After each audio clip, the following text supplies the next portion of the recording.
Hey, so welcome back. Starting off exactly where I said I was. I got myself some tea. Yeah, not water, but it's still liquids, so it works and it helps out. Throat feels a lot lighter now. Some lubrication for that. And you know what? I'll just go ahead and say this. Make sure you guys, if any of you watch this, or anyone who watches this at any point in time, make sure you drink your water, or at least have some form of liquid. And you shouldn't drink soda necessarily all the time. It's not really the greatest for you, but make sure you're at least hydrated with something. Because, like I mentioned, my finger was aching. It was quite painful. I couldn't play games, and it made me sad. Because I play other games besides Path of Exile, and I couldn't do any of them. I was just like stuck watching videos, which I do enjoy. Videos by lots of people. Yogscast, Markiplier, even some political ones. I watch here and there just to kind of stay informed about what's going on around the world and such and such. But it was just too much. It was too much of not being able to do other things that I enjoy. So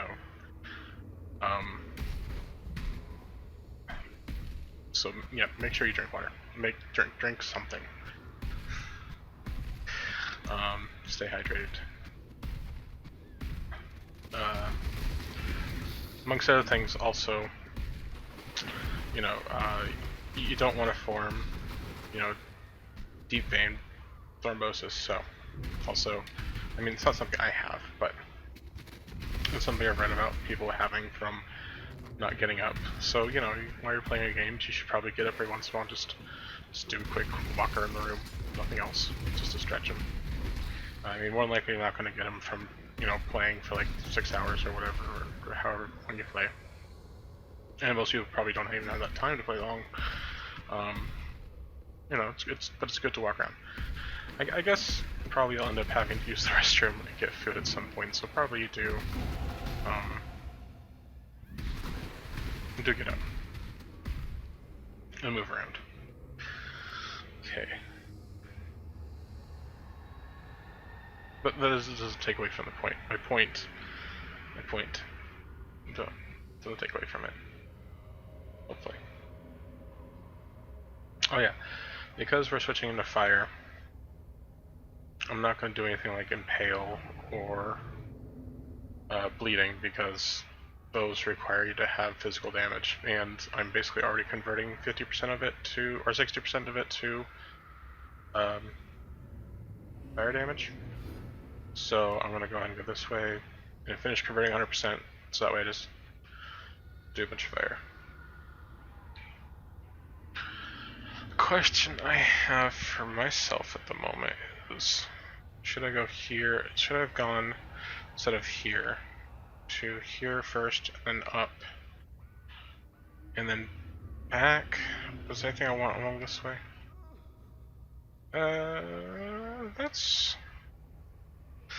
That is, I think these life nodes got increased by 1%, because I think they used to be 4%. And one of the useful things about this is that it will decrease the mana cost of this skill, which means that when if I switch over to the two passives, I won't need as much mana.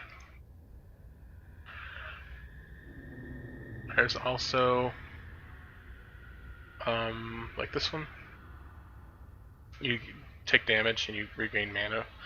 You get this skill, you won't need the mana. You'll just be getting the 15%, or you'll just be getting the 50% resistances, and with how we're going to build this build, you won't need the resistances, so I'm going to spec out all those eventually. Except I'll go into here still, because I want that 1%. It can be quite significant. You'd think 1% is like, it's nothing, but if you look at it in the point of, because that towards the end game you'll have like 7,000 or 8,000 health. And then you take a hit from, let's say, a fire hit, and it does 20,000 damage from you. And then, no, that 1% is maybe just enough to make sure you stay on the cusp of not dying.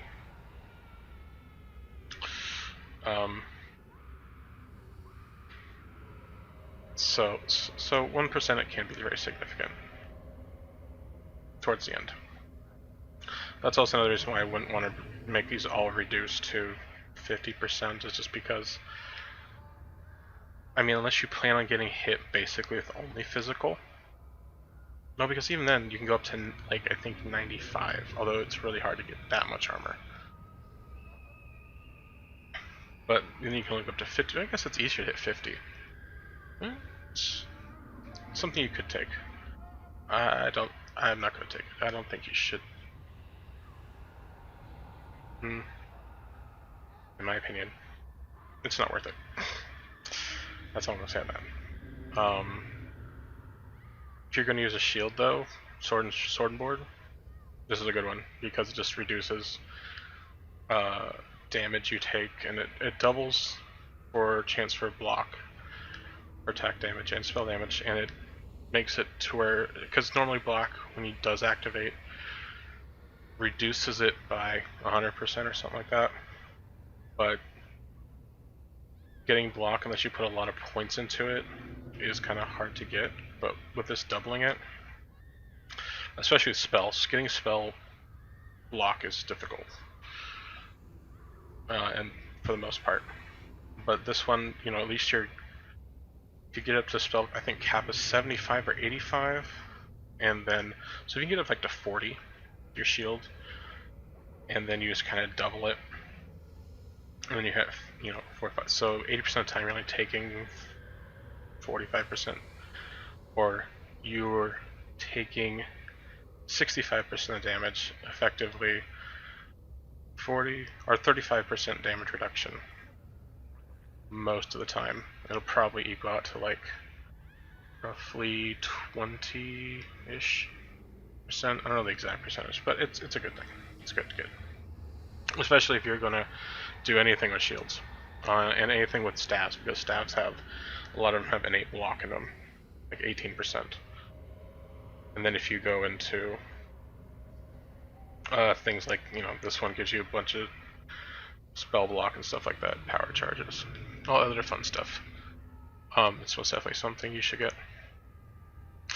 But us, we're going to go two-handers, and we're just going to have a lot of resistances and damage reduction just via our tree choices. Okay, so let's continue on. I'm going to find Piety.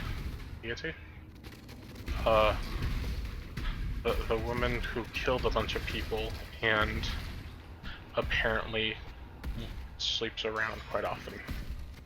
We're going to attempt to murder her because she's very, very bad.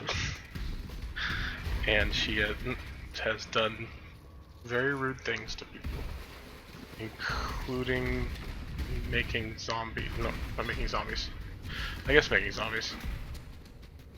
She's basically followed around the main villain of this section of Ray class and kind of supported him and stuff like that.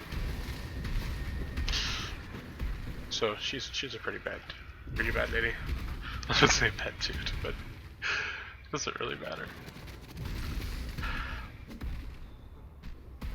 Okay, right here. Level this up. Level this up. Also, I believe I mentioned this before. Ooh, flowing. No, uselessness. We're eventually going to take our molten shell skill. We're going to take our molten shell skill and attach it to a cast on damage taken. Basically, you're going to tag, like, let's say 1,000 damage, and it's going to instantly cast it and give us a bunch of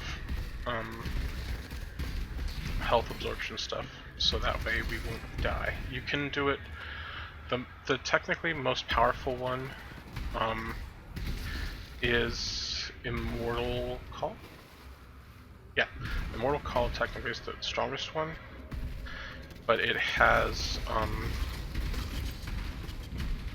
a very short duration unless you have a lot of power charges. We're going for power charges, but this one has is a lot bigger when you have a lot of armor. So we're planning on having quite a bit of armor, so it should be significantly bigger than Immortal Call. But you could do Mortal Call too. It'll just remove everything and keep you with a large portion of reduction for a while. And you know, in this build, I'm only planning on having like 6 endurance charges at most, or you should probably 5. 5's pretty common, but you can get really ridiculous builds and have like, you know, 10 endurance charges. There are items that grant more endurance charges on top of your endurance charges, and then you have another like weapon that grants more endurance charges, and you're just like, I can never take damage, I can never die. And it's a super thick build. Engineering Eternity has it's one of the people who I saw make it, and I thought, well, this is great, but it's also a little bit over the top, so I'm not going to bother with that, because I usually don't get that far into it, and I don't...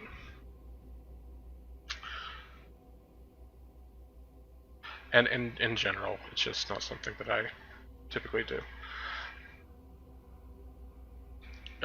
Build that far into a build, although it'd probably be fun sometime. Let's see, do I have any? I do. Okay, I was just going to just a quick cheat of, you know, hitting escape, return character, and turn back. Which, you know, is something I do think you should do unless you have like really slow load times. You can just quickly go out, exit, and come back in.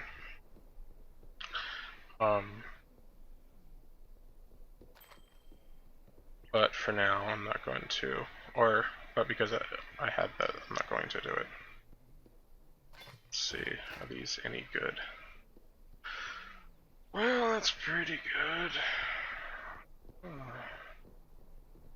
Yeah, so it's a lot of physical, lightning bolt, actually fire. That's pretty good. That I'm going to equip, obviously. Wait, this one better? No, it's not. Okay, it's not better. Good. Rid of that.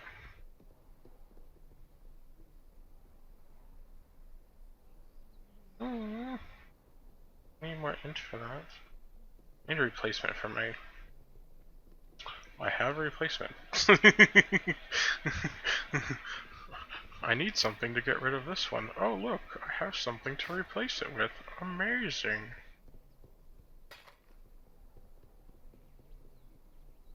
I mean, it's not like super good, but you know, it works. It just works.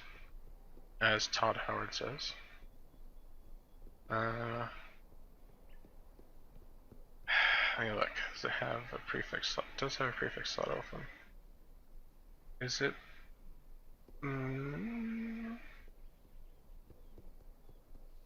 Yes. Yeah, it's better than what I've got, so I'm going to go ahead and enter this for now. Oh, in case you didn't know, there are vendor recipes where you vendor so many rings, and then you'll end up getting a new ring. I don't know it. I don't know how many there are. Don't ask me for it. You can look it up. And this will give us a passive skill. Yay. Alright, now we get to go to the gardens, which is where